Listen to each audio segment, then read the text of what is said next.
Imaginem por um momento um navio de guerra navegando pelas águas geladas do Atlântico Sul em maio de 1982. A bordo, mais de 1.000 marinheiros argentinos seguem em direção ao que seria o confronto naval mais decisivo da Guerra das Malvinas. Este é o General Belgrano, um cruzador que carregava o nome de um herói da independência argentina e que estava prestes a protagonizar um dos episódios mais controversos e trágicos da história militar do país. Se vocês ainda não se inscreveram no canal, façam isso agora e ativem o sininho para não perder nenhuma de nossas histórias incríveis. Vocês não vão querer perder o que aconteceu naquele dia fatídico de maio. Para entender a magnitude desta tragédia, precisamos conhecer primeiro a história deste navio extraordinário. O General Belgrano não era uma embarcação comum. Construído originalmente nos Estados Unidos em 1938 como USS Phoenix, este cruzador havia sobrevivido ao bombardeio de Pearl Harbor durante a Segunda Guerra Mundial.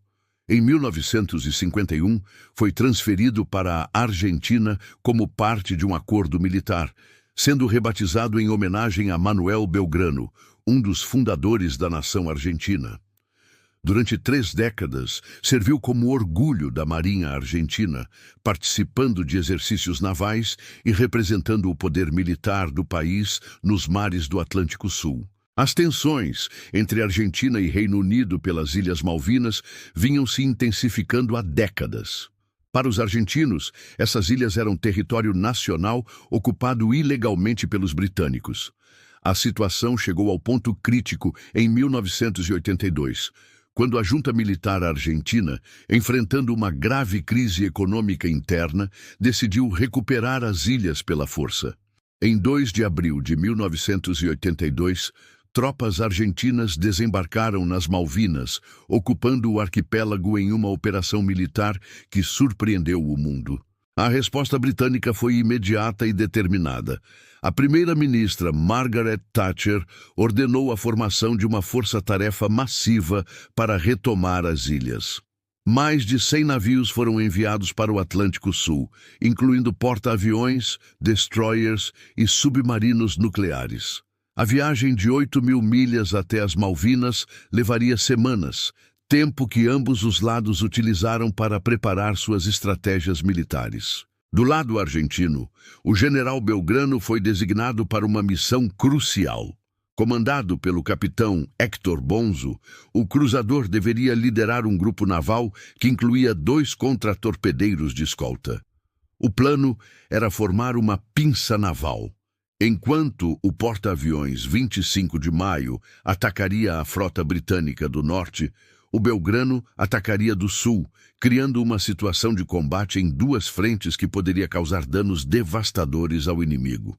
Era uma estratégia audaciosa que poderia ter mudado o curso da guerra, mas os britânicos também tinham seus planos.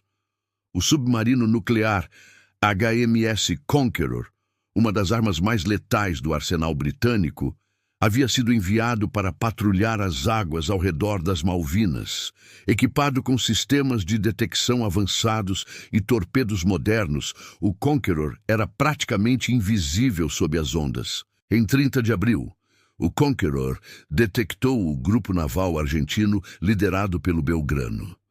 Por 2 dias, o submarino britânico seguiu os navios argentinos, mantendo contato através do periscópio e reportando suas posições. Era um jogo mortal de gato e rato, com o Conqueror permanecendo oculto enquanto observava cada movimento do inimigo. A bordo do Belgrano, a vida seguia a rotina tensa dos tempos de guerra. Os 1.093 tripulantes, muitos jovens em sua primeira operação de combate, realizavam exercícios diários e permaneciam em alerta constante. O capitão Bonzo mantinha disciplina rigorosa, sabendo que estavam em águas perigosas. A tensão era palpável. Os marinheiros sabiam que participavam de algo histórico. Enquanto isso, em Londres, o gabinete de guerra britânico deliberava sobre as regras de engajamento. Inicialmente, os submarinos tinham ordens para atacar apenas navios argentinos dentro de uma zona de exclusão de 200 milhas ao redor das Malvinas. Mas a presença do Belgrano fora dessa zona criou um dilema estratégico que chegou até Margaret Thatcher. A decisão veio da própria primeira-ministra. Convencida de que o Belgrano representava uma ameaça direta à força-tarefa britânica, ela autorizou o ataque mesmo com o cruzador fora da zona de exclusão. A ordem foi transmitida para o Conqueror atacar o Belgrano. O capitão Christopher Refford Brown recebeu a mensagem na tarde de 2 de maio de 1982. Às 16h01, hora local, o Conqueror disparou 2 torpedos Mark 8 contra o general Belgrano. Ironicamente, eram armas da Segunda Guerra Mundial, escolhidas por sua confiabilidade. O primeiro torpedo atingiu o navio na proa, causando uma explosão devastadora que matou instantaneamente dezenas de marinheiros. O segundo atingiu próximo à popa, causando outra explosão catastrófica. O impacto foi terrível. O Belgrano estremeceu violentamente. Luzes se apagaram, alarmes dispararam e o cheiro de pólvora tomou conta dos corredores. Água começou a entrar rapidamente pelos rombos e o navio começou a adernar perigosamente. O capitão Bonzo, avaliando os relatórios de danos catastróficos, tomou a decisão mais difícil de sua carreira: abandonar o navio. A ordem ecoou por todo o Belgrano, preparar para abandono. Mas a operação não seria fácil. O navio adernava rapidamente e muitos botes salva-vidas estavam inacessíveis. Cenas de heroísmo e desespero se desenrolaram simultaneamente. Marinheiros veteranos ajudavam os mais jovens. Oficiais permaneciam em seus postos, mesmo com água pelos joelhos. 20 minutos após o ataque, o general Belgrano desapareceu sob as ondas geladas do Atlântico Sul. O orgulho da Marinha Argentina havia se tornado o primeiro navio de guerra afundado por um submarino nuclear na história. Para os 770 sobreviventes que flutuavam em botes salva-vidas no mar tempestuoso, a luta pela sobrevivência estava apenas começando. As condições eram horríveis. Ondas de 6 metros, ventos fortes e temperatura próxima de 0 grau. Os contratorpedeiros de escolta correram para o resgate, mas as águas agitadas dificultavam a operação. Durante 30 horas, os sobreviventes lutaram contra elementos que pareciam conspirar contra eles. Muitos sucumbiram à hipotermia, outros foram separados de seus grupos pelas ondas gigantes. Histórias de coragem emergiram do desastre. Marinheiros dividiam coletes salva-vidas com companheiros feridos, outros cantavam o hino nacional para manter o moral. Quando o resgate finalmente se completou, o número era devastador. 323 marinheiros argentinos haviam perdido a vida. Para um país que havia mandado seus filhos para uma guerra considerada justa, a perda foi traumática. O naufrágio teve consequências imediatas e duradouras. Militarmente, eliminou a ameaça naval argentina de forma decisiva. A Marinha Argentina, traumatizada, recolheu sua frota para águas territoriais, deixando o campo livre para os britânicos.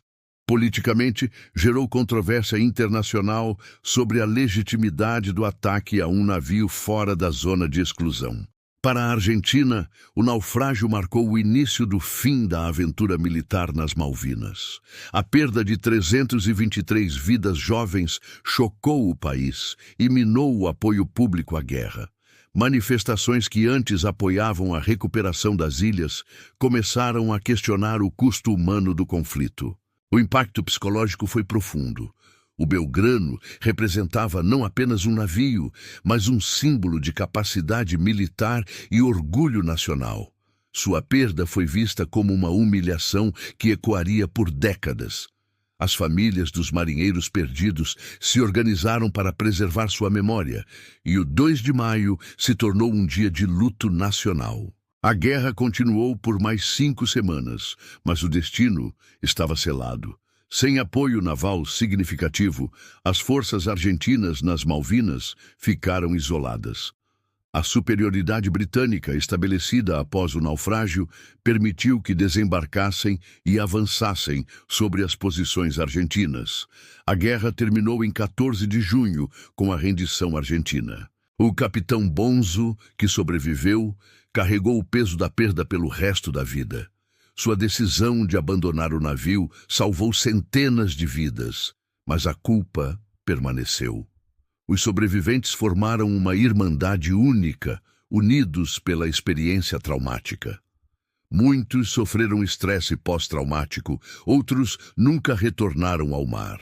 Décadas depois, o debate sobre a legitimidade do ataque continua. Documentos britânicos revelaram que o Belgrano navegava para longe das Malvinas quando atacado, alimentando argumentos de que foi desnecessário.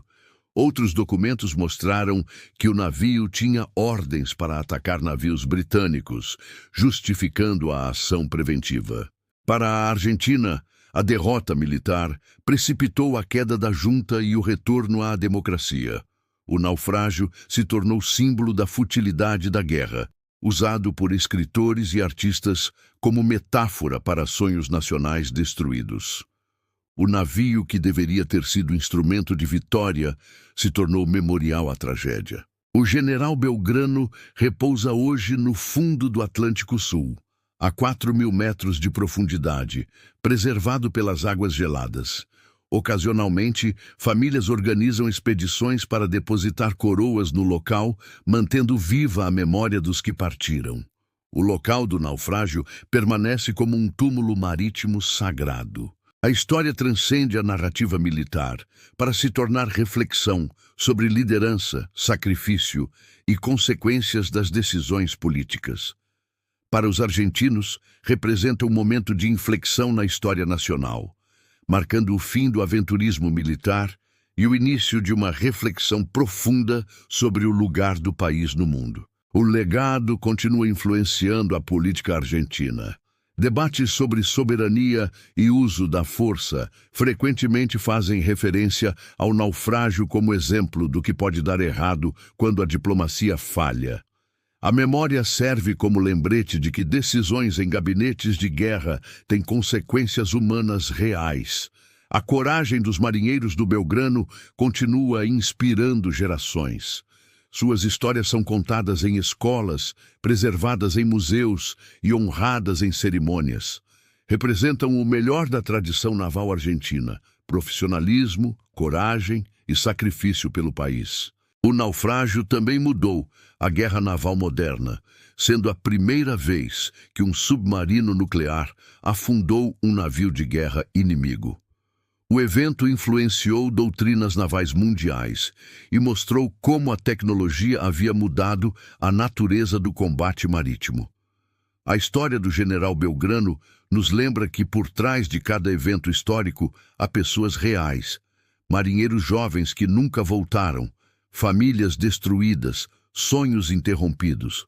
O navio pode ter afundado, mas as histórias de coragem e sacrifício continuam ecoando através dos anos. Hoje, mais de 4 décadas depois, o naufrágio permanece como um dos eventos mais significativos da história argentina moderna. Marcou o fim de ilusões militares e o início de uma jornada nacional em direção à maturidade democrática. A lição mais profunda talvez seja que a guerra sempre extrai um preço terrível e que a paz, por mais difícil de alcançar, sempre vale mais que a vitória militar. O general Belgrano repousa no silêncio das profundezas, mas sua história continua ecoando. É uma história de coragem e tragédia, de como um único evento pode mudar o curso de uma nação. Para sempre será lembrado como o navio de guerra que mudou a história da Argentina. Se vocês gostaram desta história incrível, não esqueçam de curtir este vídeo, se inscrever no canal e compartilhar com seus amigos. Temos muito mais histórias fascinantes esperando por vocês.